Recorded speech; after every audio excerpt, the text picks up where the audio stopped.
गुरु बिन माला फेरते, गुरु बिन देते दान, गुरु बिन दोनों निःफल है, पूछो वेद पुराण।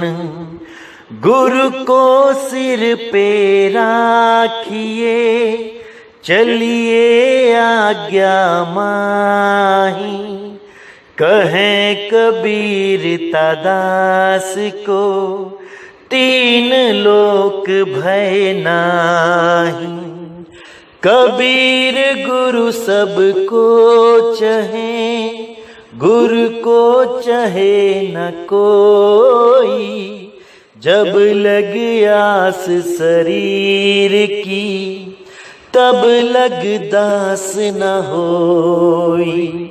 गुरु गुरु में भेद है, गुरु गुरु में भाव।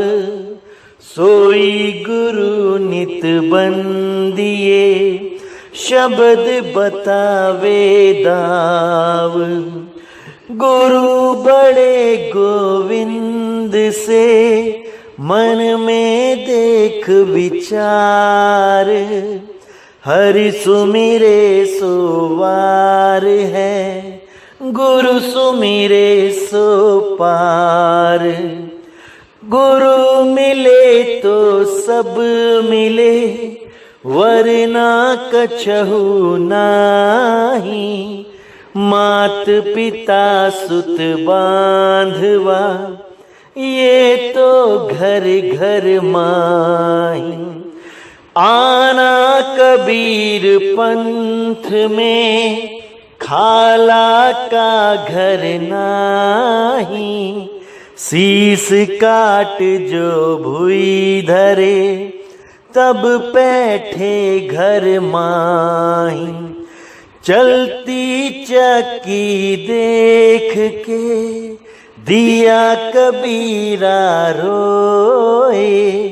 दो पाटों के बीच में, साबुत बचा न कोई। एक पाट धरती चले, एक चले आसमान। इन दोनों के बीच में, पिस गया सकल जहान। चाकी चाकी सब कहे, कीली कहे न कोई। जो कीली संग लाग रहा, बाल न बांका होई। बावन के जंजाल में, फंस गया सकल जहान। सिमरन बावन का करे, कैसे हो कल्याण।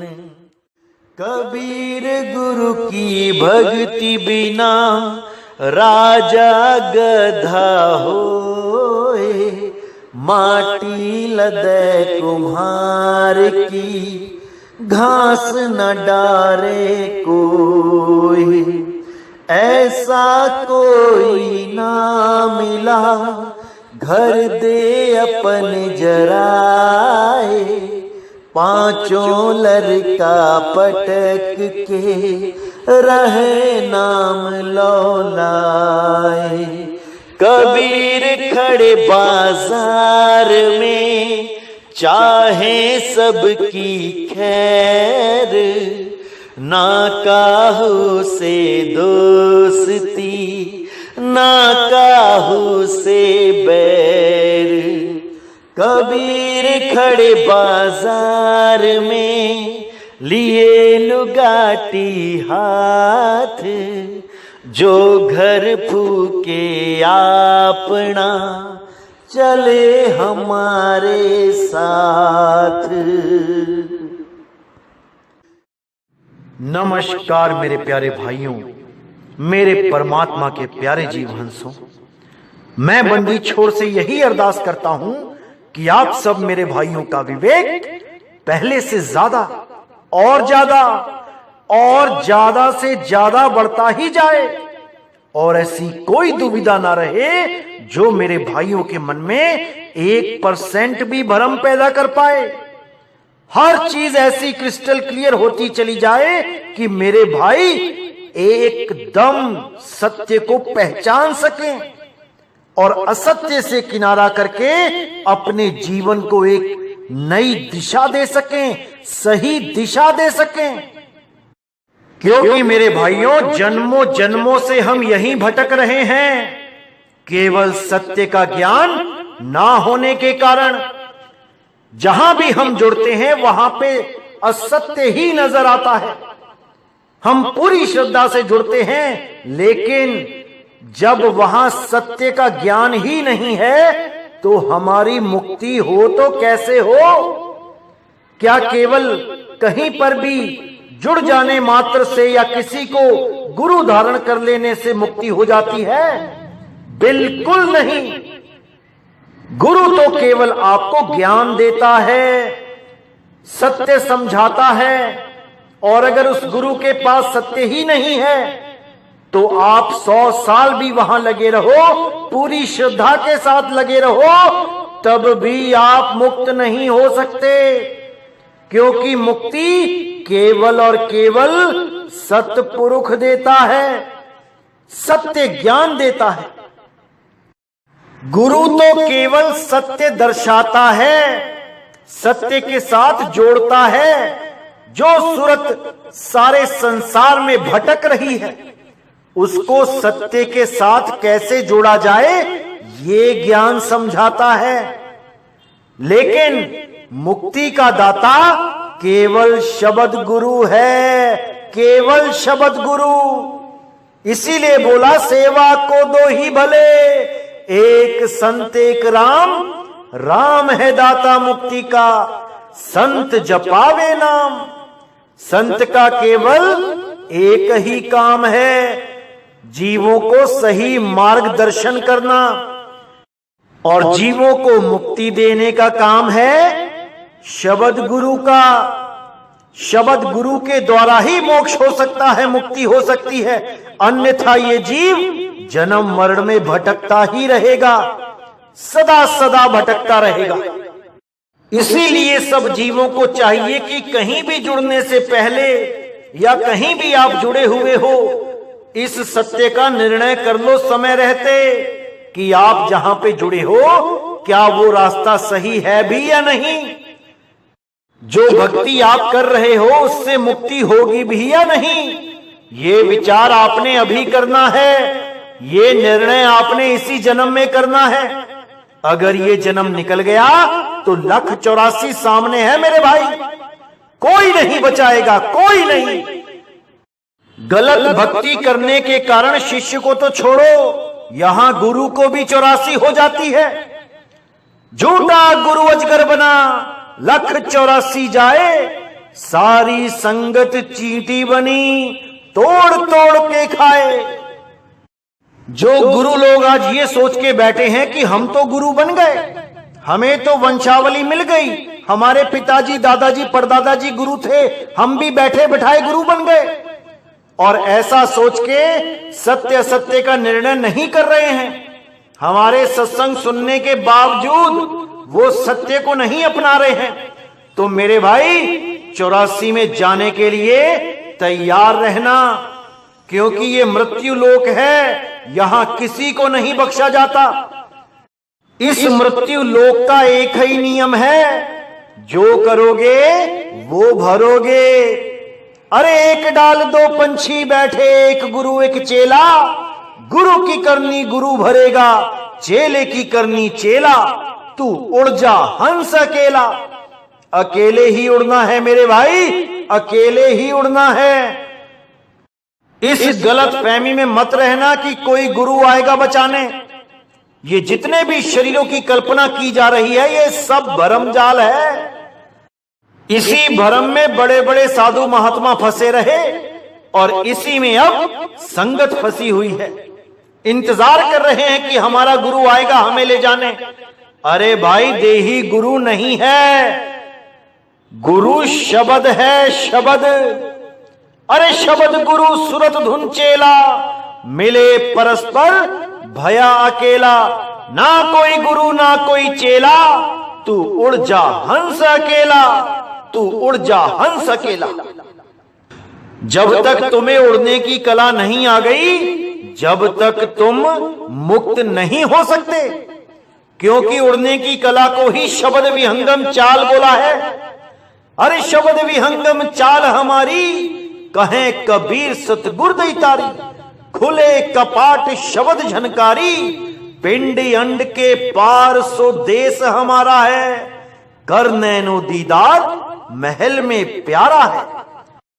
तो उस अखंडी राम से जोड़ने के लिए, हम जीवों को सत्य से रूबरू कराने के लिए बंदी छोड़ सतगुरु कबीर साहब चारों युगों में आते हैं।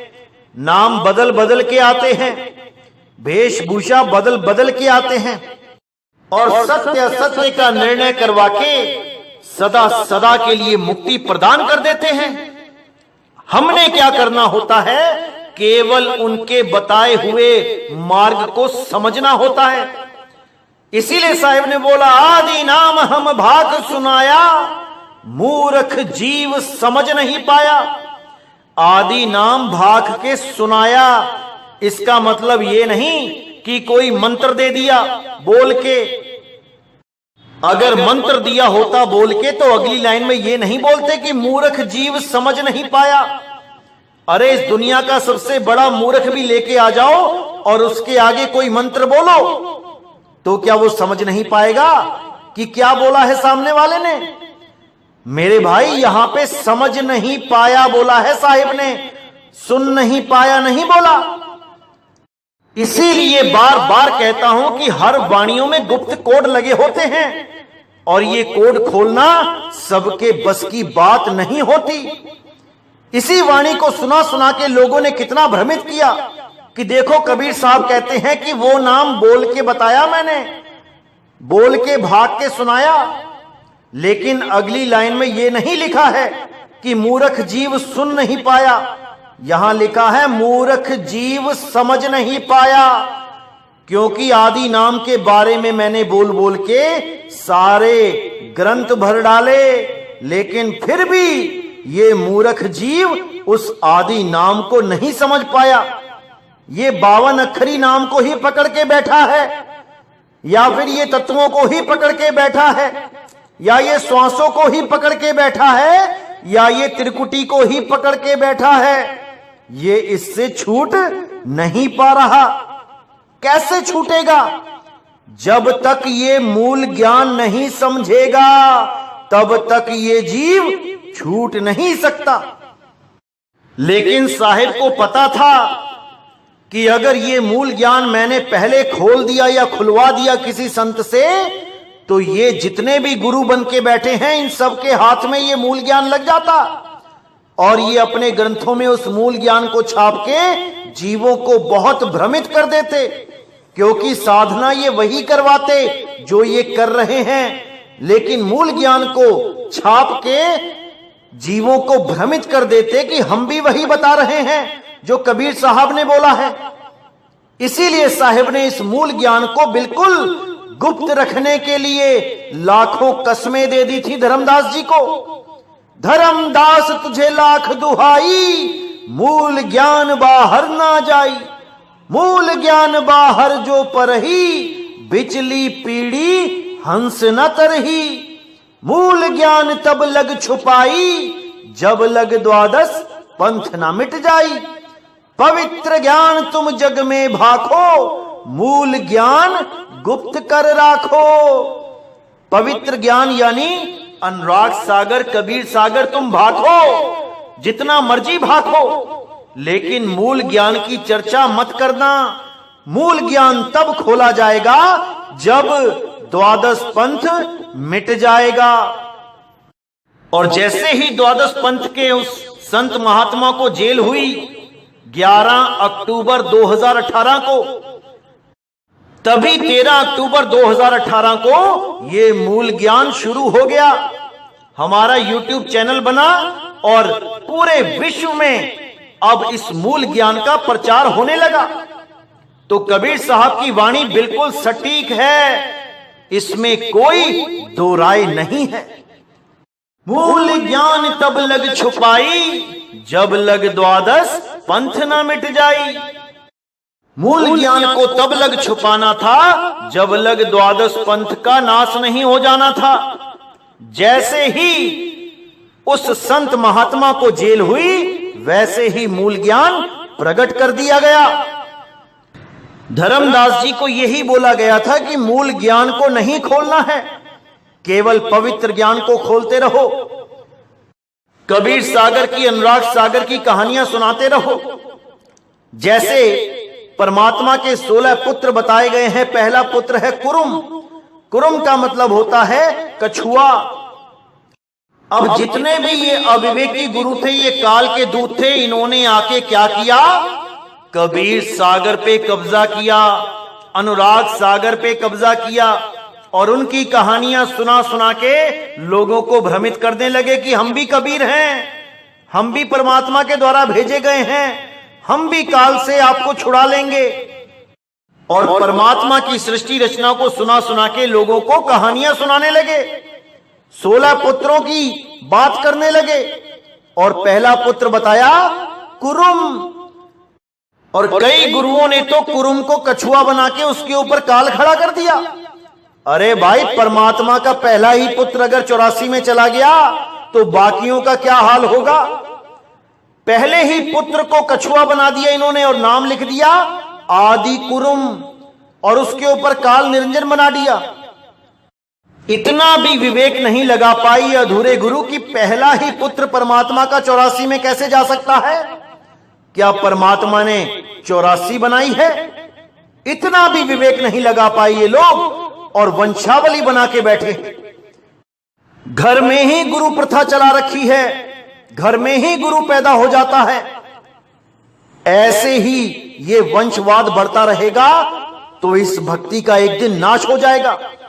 अरे पिता का संबंध पुत्र से होता है, पिता अपनी जायदाद पुत्र को देता है, लेकिन गुरु का संबंध केवल शिष्य से होता है। गुरु अपना सारा ज्ञान अपनी गद्दी तक केवल अपने शिष्य को देके जाता है, ना कि अपने पुत्र को।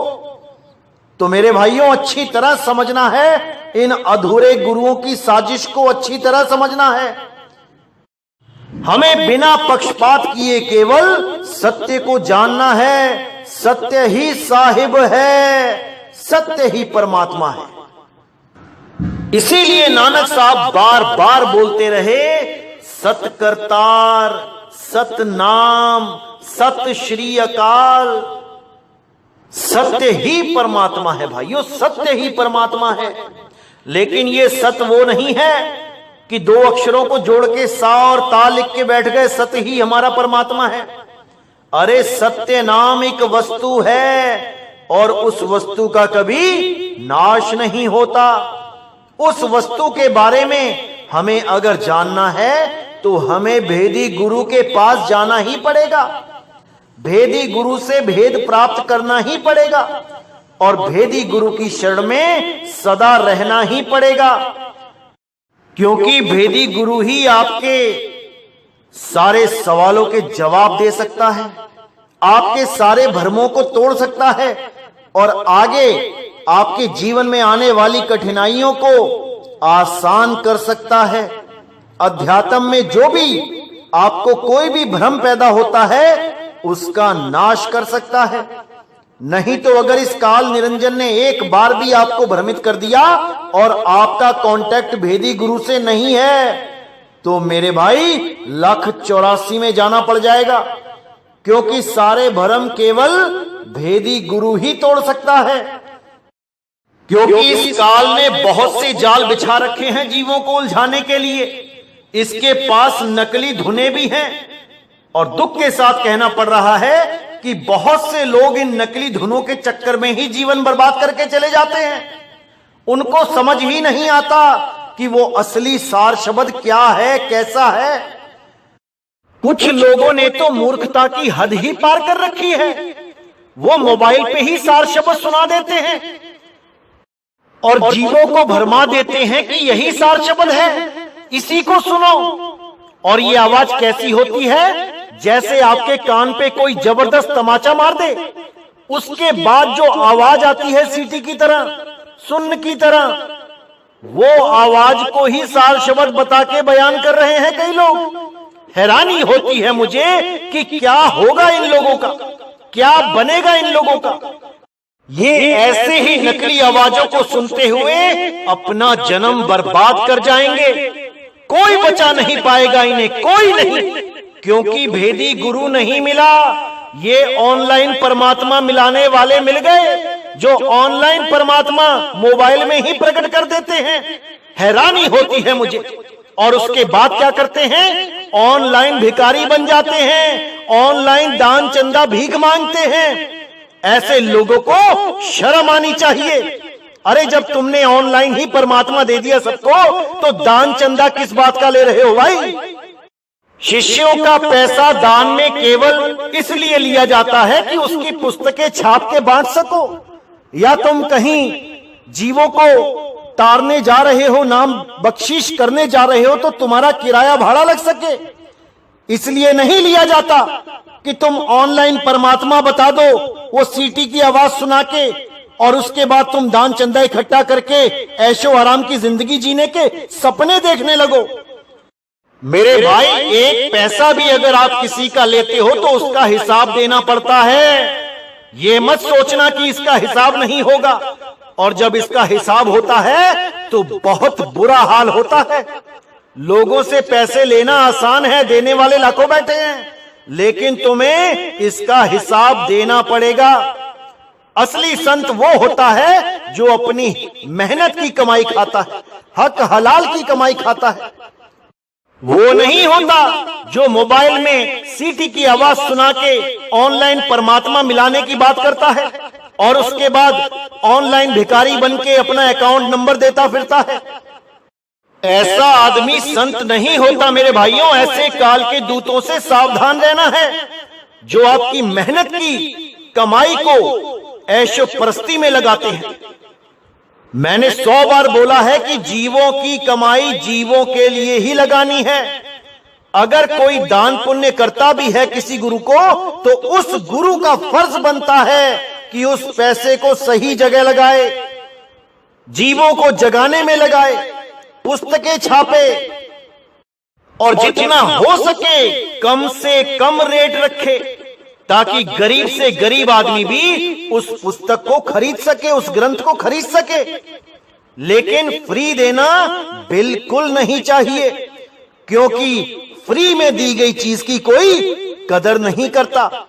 भले उसका रेट 10 रुपए 20 रुपए जरूर रखे, लेकिन कभी भी जीवों के द्वारा दिया गया दान अपने ऊपर ना लगाए, और ना ही अपने आश्रमों को बड़े से बड़ा करने में लगाए कि पता लगा करोड़ों रुपए का संगमरमर ही लगा दिया। अरे भाई, जिसने अपने घर की ईंटों को निकाल के तुम्हारे आश्रम में चढ़ाया है, उन पैसों को आपने अपने आश्रमों को बड़ा करने में लगा दिया। फर्क क्या रहा? अरे वो ईंट पत्थर वो आदमी अपने घर में भी लगा सकता था, लेकिन उसने तुम्हें दान में पैसा दिया ताकि तुम जीवों की सेवा कर सको। कैसे करोगे जीवों की सेवा? क्या ईंट पत्थरों में पैसा लगा के जीवों की सेवा होती है? कौन से संत ने बड़े से बड़े आश्रम बनाए? एक का भी नाम बता दो। अरे कबीर साहब, नानक साहब, रविदास जी महाराज उन झोपड़ियों में रह के चले गए। बड़े बड़े राजा महाराजा दानी सज्जन उनके शिष्य थे, लेकिन कभी किसी से कौड़ी नहीं ली आश्रमों को बड़ा करने में। अरे वो तो गरीबी में रहे और गरीबी में रहना सिखा गए। मन लागो मेरो यार फकीरी में, जो सुख मिलता राम भजन में, सो सुख नहीं अमीरी में। लेकिन आज के ये महात्मा लोग केवल और केवल अमीरी में जीना पसंद करते हैं। इनके कमरों में एसी ना लगा हो तो इनको नींद नहीं आती रातों में। ऐसा हाल हो गया है इन कलयुग के महात्माओं का। क्या बनेगा मेरे देश का? हैरानी होती है मुझे। आज उन संतों की दुहाइयां दे दे के, उन संतों की जीवनी छाप छाप के, जो बेचारे सारी सारी उम्र जंगलों में भक्ति करते रहे, उनके नाम पे दान चंदा लेके आज उनके वंशज लाखों करोड़ों के गद्दों पे सोते हैं, बड़ी बड़ी गाड़ियों में घूमते हैं। अरे तुम क्यों नहीं चले गए जंगल में? तुम भी जाके देखो 2 साल जंगल में, जिनके बारे में तुम छाप छाप के दान चंदा इकट्ठा करते हो कि हमारे गुरुजी हिमालय पे चले गए थे, हमारे गुरुजी जंगलों में भक्ति करने गए थे। अरे तुम क्यों नहीं जाते? तुम भी तो जाके दिखाओ। या उनके नाम का दान चंदा इकट्ठा करके खाना ही आता है? हद होती है, हद होती है, जीवों को लूटने की हद होती है। इसीलिए बार बार कहता हूं मेरे भाइयों, विवेक जगा लो, नहीं तो ये लूटने वाले सदा आते ही रहे हैं और आते ही रहेंगे। इनके चंगुल से खुद को छुड़ा लो, नहीं तो इनका कुछ नहीं जाता। नुकसान मेरे भाइयों आपका ही है, आपका ही। क्योंकि मेरे भाइयों अभी बहुत से आएंगे जो हमारा ही सत्संग सुन सुन के हमारे ही जैसी बातें करने लग जाएंगे आपको आकर्षित करने के लिए, और उनका मकसद केवल दान चंदा इकट्ठा करना ही होगा। ये लोग अपने अकाउंट नंबर तक दे देंगे YouTube पे, लेकिन मेरे भाइयों आपने पूरे विवेक के साथ काम लेना है, ऐसे लोगों को पहचान लेना है। अगर अभी भी नहीं पहचान पाओगे तो कभी नहीं पहचान पाओगे। अभी बहुत से आएंगे जो आपसे बोलेंगे कि हमारे आश्रम बनाने में हमें दान चंदा दो, हम आश्रम बनाना चाहते हैं। अरे भाई, अगर आप आश्रम बनाना चाहते हो तो अपनी मेहनत से बनाओ, करो दिहाड़ी मजदूरी, लगाओ संगमरमर उस पे अपने पैसों का, ना कि भोली जनता के पैसों को आश्रमों में लगाओ। इस सब का हिसाब देना पड़ता है मेरे भाई। इस गलतफहमी में मत रहना कि लोगों का पैसा हड़प कर लोगे, खा जाओगे, कोई पूछेगा नहीं। अरे भगत के अन्न में बड़े बड़े दांत हैं, भजेगा तो पचेगा, नहीं तो फाड़ देते आंत हैं।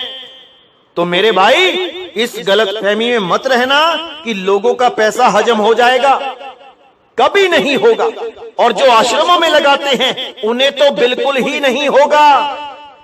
मुझे तो ये देख देख के ही दुख होता है कि जिन मंदिरों का कबीर साहब ने खंडन किया, उन्हीं के नाम पे बड़े बड़े महामंदिर बनाए जा रहे हैं, अरबों खरबों रुपया लगाया जा रहा है।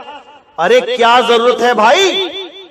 कौन से कबीर साहब की पूजा करवाना चाहते हो? कबीर साहब क्या पत्थरों में बसते हैं? क्या मंदिरों में रहते हैं कबीर साहब? अरे कबीर साहब को जान तो लो पहले क्या है। अरे कक्का केवल नाम है, बब्बा ब्रह्म शरीर, रारा सब में रम रहा, वाको नाम कबीर। जो सब में रम रहा है उस कबीर की पूजा करनी है, उसको जानना है, ना कि कबीर साहब की बड़ी बड़ी मूर्तियां बना के और कबीर साहब के नाम पे बड़े बड़े महामंदिर बना के लोगों का पैसा अपनी जेब में डालना है। ऐसा नहीं करना है बिल्कुल। केवल कबीर साहब की भक्ति करनी है। कैसे करनी है अच्छी तरह समझ लो। अरे कबीर कबीर क्या करे तू खोज आपन शरीर, 10 इंद्रियां बस में कर तू आप ही आप कबीर। ऐसे होती है कबीर साहब की भक्ति। कबीर साहब की पूजा नहीं की जाती है, कबीर हुआ जाता है। तुम ही कबीर हो जाओगे, तुम ही कबीर हो, बस तुम पहचान नहीं पा रहे, अपने आप को जान नहीं पा रहे हो। अरे तो ही मोही मोही तो ही अंतर कैसा, अभी इस चीज को नहीं समझ पा रहे हो, क्योंकि भेदी गुरु नहीं मिला है। इसीलिए भटकते फिर रहे हो उस हिरन की तरह जिसके पास नाभि में ही कस्तूरी है, लेकिन भेद नहीं पता है। अरे भीखा भूखा कोई नहीं, सबकी गठड़ी लाल, गांठ खोल देखा नहीं, ताते हुआ कंगाल। कंगाल बने बैठे हैं क्योंकि भेदी गुरु नहीं मिल रहा। जो भी मिल रहा है गलत साधना कराने वाला मिल रहा है, 5 तत्वों में उलझाने वाला मिल रहा है, इन शरीरों में ध्यान लगाने वाला मिल रहा है, शरीरों को गुरु कहने वाला मिल रहा है, शरीरों को परमात्मा बयान करने वाला मिल रहा है। लेकिन कोई ऐसा गुरु नहीं मिल रहा जो इस शरीर से परे, इस देह से परे विदेह का ज्ञान करा दे। अरे देही ज्ञान सब जगत बखाने, विदेही ज्ञान कोई बिरला जाने। कोई बिरला ही है जो विदेही ज्ञान को जानता है, विदेही ध्यान को जानता है। नहीं तो सब के सब इसी त्रिकुटी में उलझा के इस जीव का नाश कर देते हैं। अरे त्रिकुटी मध्य ध्यान लगाए, कहो कहां को जाए, द्वार ना पावे शब्द का, फिर भटका खाए, फिर भटका खाए। तो मेरे भाइयों, अच्छी तरह समझना है क्या बताया जा रहा है। ये मौका बार बार नहीं मिलेगा, यही जन्म है। चेत जाओ मेरे भाइयों, चेत जाओ।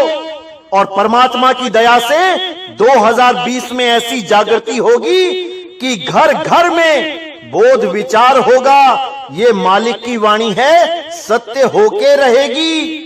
अरे जब आएगा बीसम बीसा, ना रहेगा ईसा ना रहेगा मूसा, राज करेगा जगदीसा। इसको समझना है मेरे भाइयों। देही ज्ञान को छोड़ के विदेही ज्ञान को जानना है। ईसा मूसा धर्म है, ईसा मूसा देह है, और जगदीसा सारे जगत का ईश है, सारे जगत का मालिक है। उसको जानना है, उसको पाना है, तभी ये इंसानी चोला सफल होगा। अन्यथा बेरंग लिफाफे की तरह जैसे आए वैसे ही चले जाएंगे। क्या फर्क रहा एक इंसान में और एक जानवर में? जो काम जानवर करके जा रहा है वही इंसान करके जा रहा है। क्या फर्क रहा? और कुछ लोग सोचते हैं कि जीवन में अमीर होना ही इस जन्म का लक्ष्य है, अपना नाम कमाना ही जन्म का लक्ष्य है। अरे मेरे भाई, ये जन्म बहुत मुश्किल से मिलता है।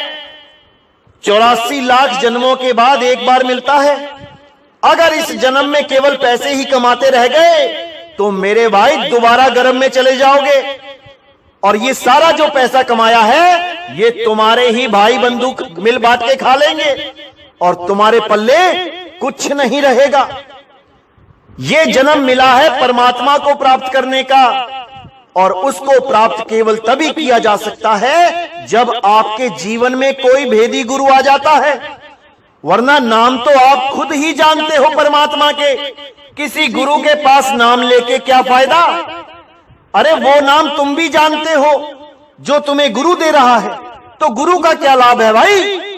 गुरु का लाभ होता है तब जब वो भेद पता लगे तुम्हें जो नहीं पता था।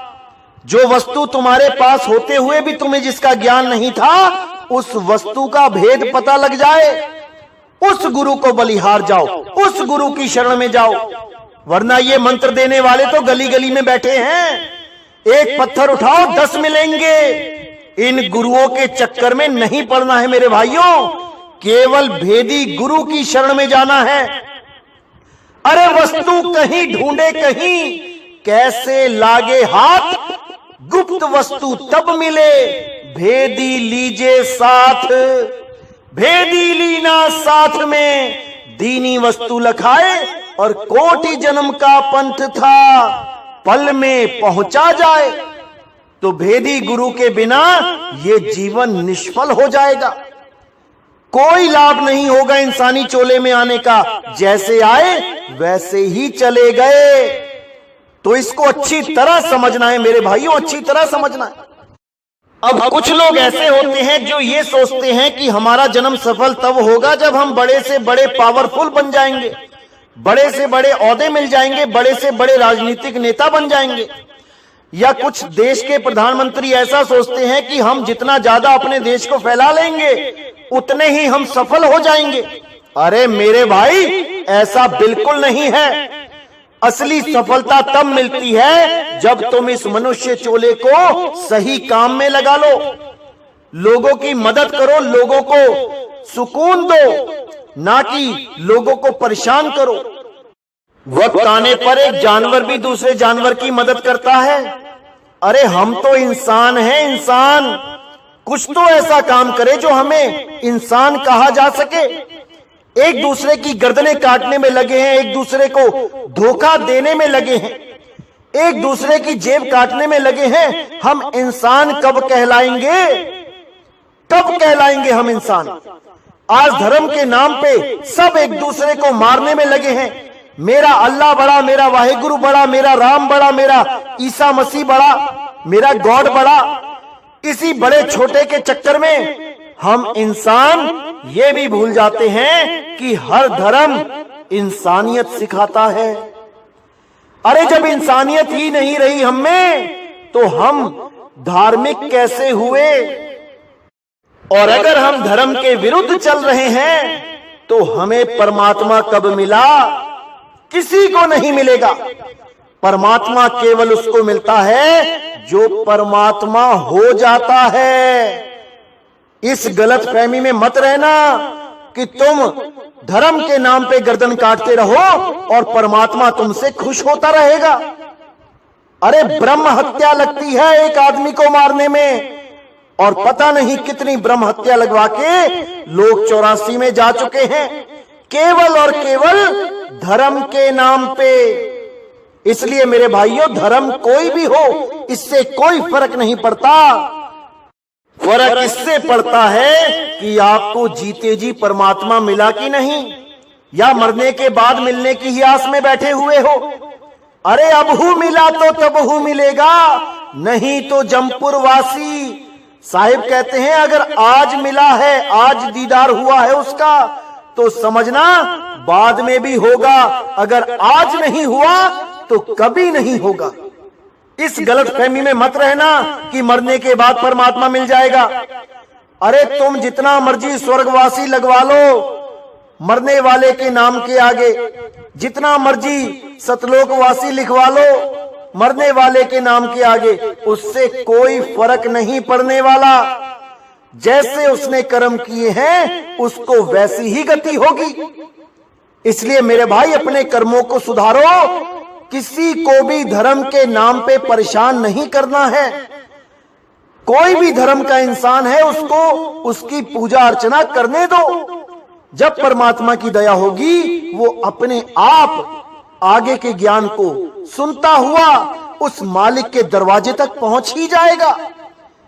इसमें कोई झगड़े वाली बात नहीं है, इसमें कोई वैर विरोध वाली बात नहीं है। ये मार्ग तो प्रेम का है और प्रेम का ही रहेगा।